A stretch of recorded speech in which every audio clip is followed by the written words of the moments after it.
So we are casting spells with our use of language, and most of our language is, most of our thinking is structured as language. And so we are casting these spells through our thinking and use of language. So both what we're thinking internally and what it is that we say.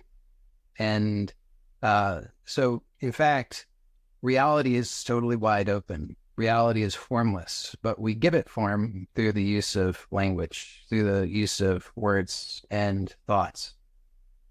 And so there is no such thing as anything. It doesn't actually exist. What actually exists is energy, and that energy is perceived through the use of our five senses. And then we cast a spell on ourselves by using a word. We use, let's say, the word apple. Okay. So there is no such thing as an apple. And I know sometimes people really, they think that's nonsense. They can't understand that at first, but I'll explain it. So if you consider an apple for a moment, you could imagine that you were holding an apple. And so then what is your evidence of the existence of the apple? And your evidence is that you could see it and you could feel it and you could taste it and you could, I guess, hear it if you like knocked it against your head or something, and you could smell it. And that's how you know about the apple. So what we actually experience is it happening directly through those senses. And none of that is proof of a thing. All of that is only proof of the sensory data. So there's sensory data occurring. And then we call it an apple, and suddenly we've cast a spell, and now we believe that there's something there. So there's now an entity. The entity cannot actually be known other than through the senses, but it's inferred. So there is no actual apple. There's just the illusion that there's an apple, which is created in thought. So I'm not denying that the sensory data is there. We can perceive through the senses. But the illusion is, as soon as I call it an apple, now I believe that there's a thing there, a thing independent of the sensory data. But can you find it? No, you can't, because you have no access to anything other than the sensory data. So imagine it this way. So imagine that you cannot see, and you cannot hear, and you cannot taste, and you cannot smell, and you cannot whatever the other thing is. I sometimes lose track of which one I said and which one I didn't. But the five senses, if you didn't have access to those, how do you know about the apple?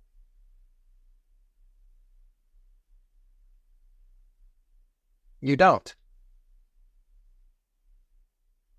So there's two possibilities. One is that there is no thing there. There is no actual apple. Or the other is that there is an apple, but you can't actually experience it. You don't know anything about it. You have no access to it. Either way, it's effectively the same thing as far as you're concerned. There's no apple for you. There's no actual apple for you. What there is the sensory data. So that's a very relatively simple example, okay, of how we cast spells.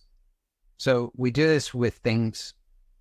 And when it comes to an apple, the implications of casting a spell they're actually huge, but on a practical day-to-day basis, it's relatively small compared to what we do in terms of other things.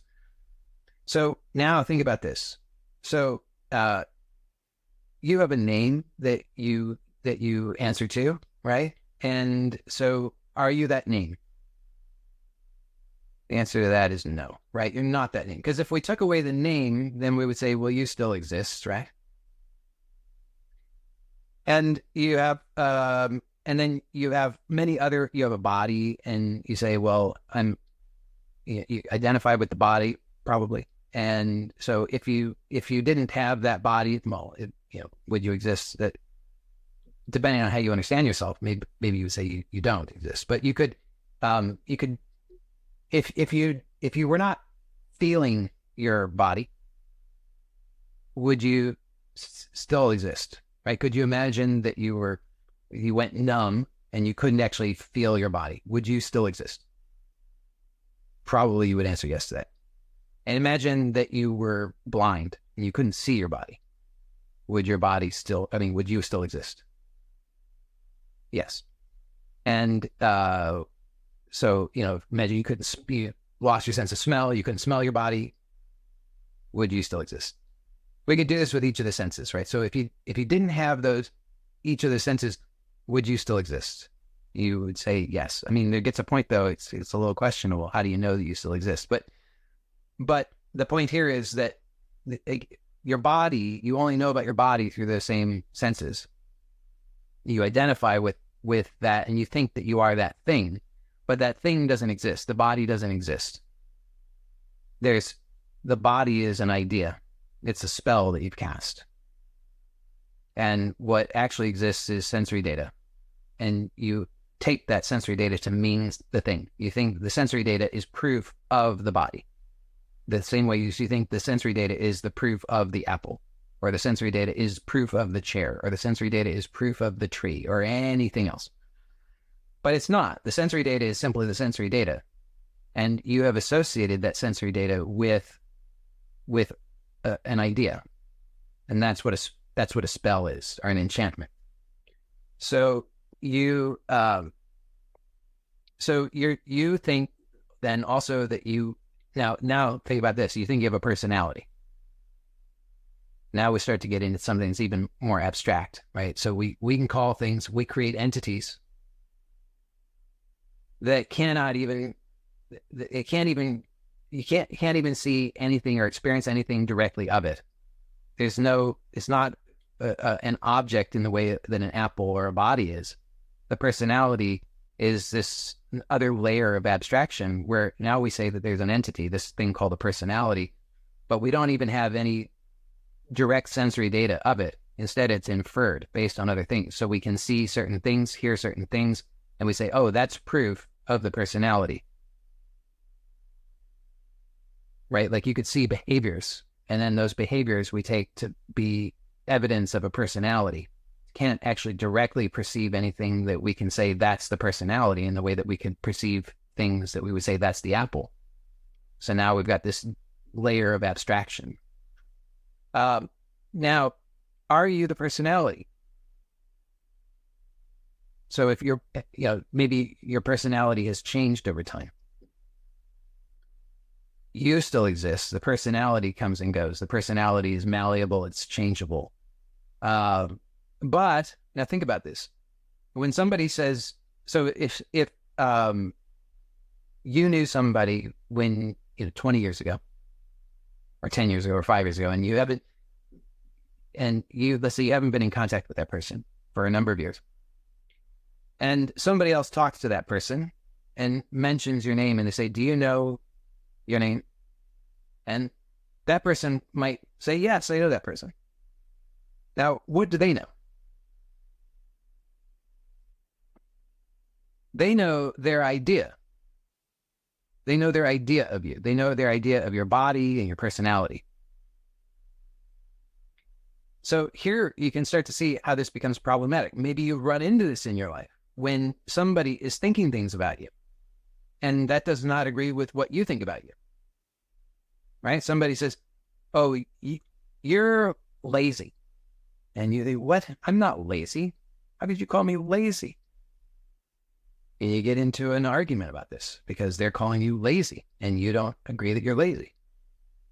Well, what all this happened is that each of you have cast a different spell over yourselves. So that person has cast a spell over themselves where they say that you're lazy, and you've cast a spell over yourself where you say you're not lazy. Now you have conflict. So we're doing this on so many levels, day in and day out. And this can become very problematic because then we start to believe all kinds of things that are limiting or that cause conflict and problems in our lives. So most of this, though, is we're so enchanted, so spellbound, that we become basically blind to it. We have really no idea that it's happening at all. And so we're mistaking the illusion that's cast by our spell for reality. We think that's reality. So as long as it's functional, it's basically not a problem, right? So if you say, well, that's an apple, and I can eat apples and I can get access to apples regularly. It's not a problem. But it starts to be a problem when certain conditions are not met that you think have to be met. So this is a very important topic. And the essence of this is question your thinking. Because if you don't question your thinking, then you are basically a victim of your own spell. And when you question your thinking, then you have the ability to change that.